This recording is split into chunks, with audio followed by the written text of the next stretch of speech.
నమస్కారం. నా పేరు డాక్టర్ హర్షిత. ఈరోజు నేను విజన్ పిల్లల్లో చూడడం చాలా ఇంపార్టెంట్. ఎందుకు అన్నది చెప్పదలుచుకున్నాను. సో పిల్లల్లో ఏంటి అంటే ప్రీ స్కూల్ నుంచి విజన్ అనేది చెక్ చేయించాలి. By the age of 3 years check చేయించవచ్చు మనం ఇది. పిల్లల్లో ఏంటి అని అంటే ఈ మధ్య కామన్గా ఐప్యాడ్స్, మొబైల్ యూసేజెస్ చాలా ఎక్కువగా ఉన్నాయి కాబట్టి పిల్లల్లో చాలా తొందరగా సైట్ డెవలప్ అయ్యే ఛాన్సెస్ ఉంటాయి. సో మనం ఈ కండిషన్స్లో ఏం చేయాలి అని అంటే పిల్లలు 2 కళ్ళతో చూస్తున్నప్పుడు నార్మల్గా ఒక కన్నుకు ఇంకో కన్ను హెల్ప్ చేస్తుంది కాబట్టి క్లియర్గానే కనిపిస్తుంది. But the problem starts with 1 eye. So 2 కళ్ళల్లో ఈక్వల్గా పవర్ ఉండకపోవచ్చు. ఒక కన్నులో ఎక్కువగా ఇబ్బంది ఉండొచ్చు, ఇంకో కన్ను నార్మల్గా ఉండొచ్చు. సో ఏ కన్ను అయితే బాగుందో ఆ కన్నుతో ఎక్కువగా పిల్లలు స్ట్రెస్ చేసి చూడడం వల్ల నార్మల్గా 2 కళ్ళతో చూసినప్పుడు ఈక్వల్గానే బాగానే కనిపిస్తుంది. స్టిల్ మీరు ఒకసారి హాస్పిటల్కి తీసుకొని వస్తే ఏంటి అని అంటే మా దగ్గర ఆప్టిమెట్రిస్ట్లు అనే వాళ్ళు ఉంటారు. సో వాళ్ళు ఏంటి అంటే ఈ విజన్ చెక్ చేయడానికి స్పెషల్గా ఉంటారనమాట. సో వాళ్ళు ఏం చేస్తారంటే ఒక కన్నుని బ్లాక్ చేసి ఇంకో కన్నులో విజన్ ఎంత ఉందన్నది ఎస్టిమేట్ చేస్తారు. సో దానివల్ల ఏంటి అని అంటే బాగా కనిపించే ఐని అక్లూడ్ చేసి ఎప్పుడైతే ప్రాబ్లం ఉన్న ఐతో చూస్తారో పిల్లల్లో చూపు ప్రాబ్లం ఉందనేది మనకి తెలుస్తుంది. అప్పుడు మనకు అర్థమవుతుంది పిల్లల్లో చూపు ఎంత ఇబ్బంది ఉంది ఏంటి అన్నది చూడాల్సి వస్తుంది. సో పిల్లలు 2 కళ్ళతో చూసినప్పుడు ఏదైనా చూస్తున్నప్పుడు మనకి కంట్లో ఒక మజిల్, సిలియరీ మజిల్ అనేది ఒక మజిల్ ఉంటుంది. సో అది కాంట్రాక్ట్ బాగా చేస్తారు. సో అలా కాంట్రాక్ట్ అయినప్పుడు పిల్లల్లో క్లియర్గా కనిపిస్తుంది. ఆ హాస్పిటల్కి తీసుకొచ్చినప్పుడు ఏం చేస్తామంటే ఆ మజిల్ ఏదైతే ఉందో దూరంది కనిపించకపోతే కళ్ళు చిన్నగా చేసి చూస్తారు పిల్లలు. సో అలా చిన్నగా చేసి చూసినప్పుడు ఆ మజిల్ బాగా కాంట్రాక్ట్ అవుతుంది. సో ఆ మజిల్ కాంట్రాక్ట్ అవ్వడం వల్ల పిల్లలకి క్లియర్గా కనిపిస్తుంది. సో వాళ్ళకి క్లియర్గా కనిపిస్తుంది కాబట్టి పిల్లలు మనకి చూపు ఇబ్బంది ఉంది అని చెప్పరు. సో మనకు కంప్లైంట్స్ బేసికల్గా ఎక్కడి నుంచి వస్తాయంటే స్కూల్లో టీచర్ బాబు బోర్డ్ కనిపించట్లేదు అని చెప్తున్నాడు వెనకాల కూర్చున్నప్పుడు, లేదా ఎగ్జామ్స్ రాస్తున్నప్పుడు బాగా మిస్టేక్స్ చేస్తున్నాడు, బోర్డు మీద చూసి నోట్స్లో రాయమన్నప్పుడు చాలా మిస్టేక్స్ చేస్తున్నారన్న చాలా కంప్లైంట్స్, ఈ కంప్లైంట్స్ స్కూల్ నుంచి ఎక్కువగా వస్తూ ఉంటాయి. సో అప్పుడు నోటీస్ అవుతుంది పిల్లల్లో చూపు ఇబ్బంది ఉందనేది.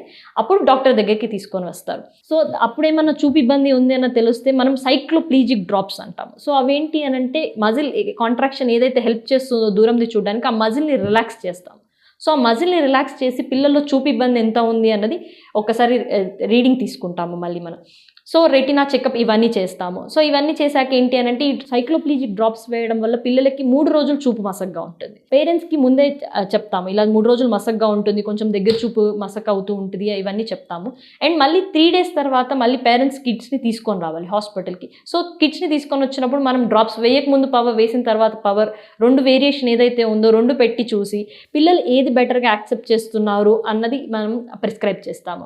ఒకవేళ ఇలా చేయకపోతే పిల్లల్లో ఏమవుతుంది అని అంటే ఆ సైట్ నోటీస్ అవ్వకపోవడం వల్ల ఏదైనా వస్తువు చూస్తున్నప్పుడు ఆ వస్తువులోంచి లైట్ వెళ్ళి మన కంటి నరంని రెటినా అంటారు, రెటినా మీద పడినప్పుడు రెటినా నుంచి బ్రెయిన్కి అనేది సిగ్నల్ అనేది వెళ్ళాలి. సో సైట్ పవర్ పెరుగుతున్న కొద్దీ పిల్లలకి క్లియర్గా కనిపించకపోయినప్పుడు ఏం చేస్తారంటే నాకు కనిపించట్లేదు అని నెగ్లెక్టెడ్ స్టేట్లోకి వెళ్ళిపోతున్నాయి.